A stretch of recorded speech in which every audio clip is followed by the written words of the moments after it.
నమస్తే D5 news స్వాగతం. నా పేరు సూర్య.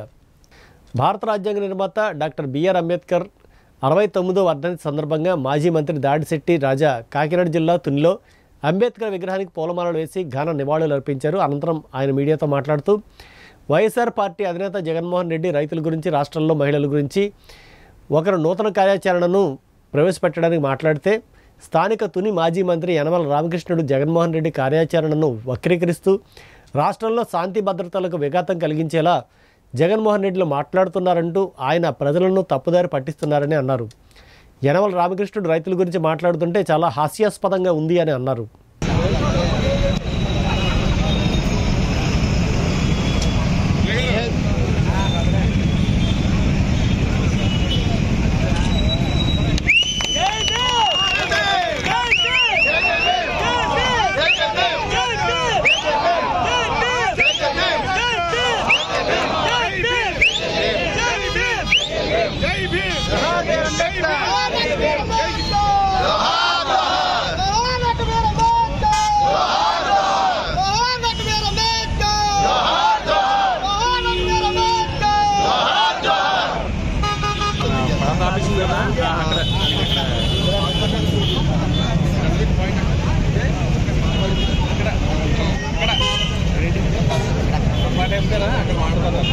అక్కడ మాట్లాడతారు ప్రెస్కి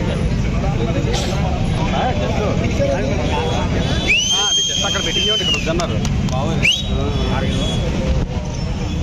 జై భీమ్, జై భీమ్, జై భీమ్, ప్రపంచ మేధావి డాక్టర్ బిఆర్ అంబేద్కర్, ప్రపంచ మేధావి డాక్టర్ బిఆర్ అంబేద్కర్.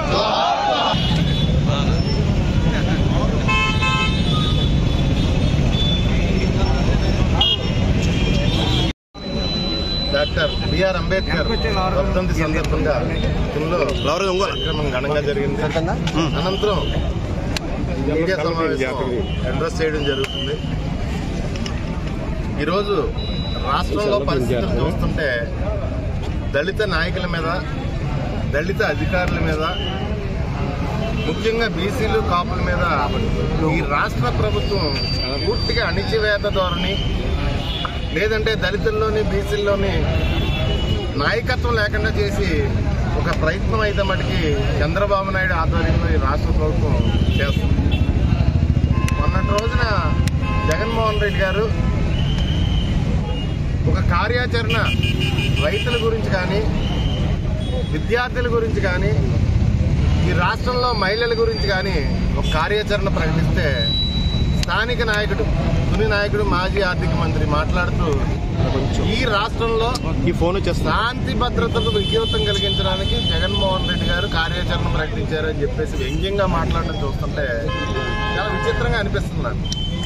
ఎందుకంటే రైతుల సమస్య తీసుకున్నాం. రైతులకి గత సంవత్సరం ఇదే రోజు ఒక బస్తా ధాన్యం 2200 నుంచి 2400. ఈరోజు చంద్రబాబు నాయుడు పరిపాలనలో, జగన్ గారి పరిపాలనలో 2200 నుంచి 2400 ఉన్న ధాన్యం చంద్రబాబు నాయుడు పరిపాలనలో 1400. అంటే ఈ రాష్ట్రంలో ఉన్న రైతుల్ని కూటమి ప్రభుత్వం దోచుకు తింటుంది. దాని గురించి ఆయన కార్యాచరణ ప్రకటించారు రైతులకు మద్దతుగా. మా పార్టీ రైతులకు మద్దతుగా ఉండడం కోసం ఆయన కార్యాచరణ ప్రకటించారు.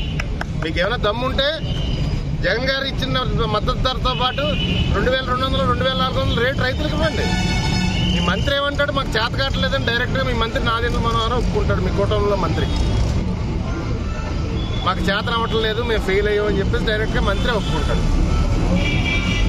మరి ఇంకో మాట చెప్తున్నాను ఇక్కడ లోకల్లో ఉన్న నాయకుడికి. మొన్న మధ్యన మాట్లాడుతూ గెస్ట్ హౌస్, తేటకొండ గెస్ట్ హౌస్లో కూర్చుని జగన్ గారి ఆస్తులు, ప్రజల ఆస్తులు ప్రజలకు పంచిపెట్టేవాళ్ళని చెప్పేసి మాట్లాడుతున్నాడు తేటకొండ గెస్ట్ హౌస్లో కూర్చొని. నేను ఒకటే చెప్తున్నాను యనమల రామకృష్ణుడికి, నువ్వు మొట్టమొదటిసారి ఎమ్మెల్యేగా పోటీ చేసినప్పుడు కనీసం 2 లక్షల రూపాయలు నీ దగ్గర లేక రైతు ఐక్య సంఘం, తుని నక్కపల్లి రైతు ఐక్య సంఘం అందరూ కలిసి, పెద్దలందరూ కలిసి 2 లక్షల రూపాయలు చందాలు వేసుకుని నేను గెలిపించిన పరిస్థితి. అంటే నీ దగ్గర డబ్బు లేక తునిలో పెద్దలందరూ డబ్బులు వేసుకుని నేను గెలిపించిన పరిస్థితి.